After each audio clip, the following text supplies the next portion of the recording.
Meet Bill, Steve and Warren, an entrepreneur, a startup and a small businessman.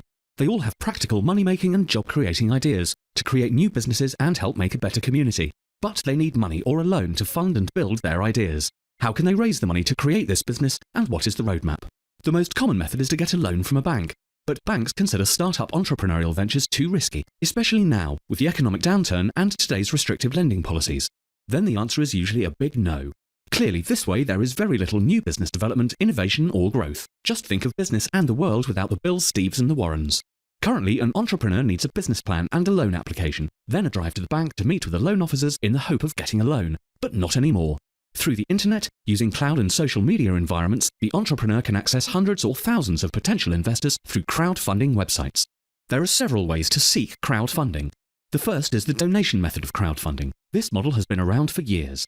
People can donate money in small increments to a project which they believe has moral and ethical value and that is good for the community. Examples of this are asking for donations on Facebook causes or GoFundMe. The second is the pre-order method of crowdfunding. Here people make online pledges during a campaign to pre-buy the product for later delivery.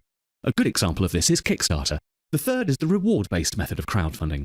This is a variation on the two previous types, where investors get the satisfaction of helping and immediately get a predetermined reward or item of value, but no equity or ownership. A good example of this is Indiegogo. And finally, the fourth is equity-based crowdfunding. This is the newest model, which will allow large numbers of regular people like you and me to invest small amounts each online to fund early startups, with the expectation to receive dividends or investment appreciation based on profits of the business. So now we can see that crowdfunding is using the crowd to raise capital by connecting people with talent, ideas and some neat stuff to sell with those that have the funds to invest their way, thus creating jobs, new business opportunities and fueling the economy. Crowdfunding revenue is projected to top $2.8 billion in 2012 and more than $16.6 billion in 2014. The speed of growth of crowdfunding from 2009 to 2014 is very similar to the growth pattern of the internet in the early 1990s. This raises the big question. Do you want to just watch crowdfunding happen and grow, or do you want to be a part of it?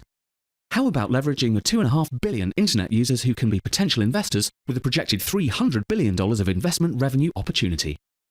Do you know the size and potential of your social capital? Discover how to capitalize on your network and learn to start your successful crowdfunding campaign. To learn how, visit CrowdFundingPlanning.com now.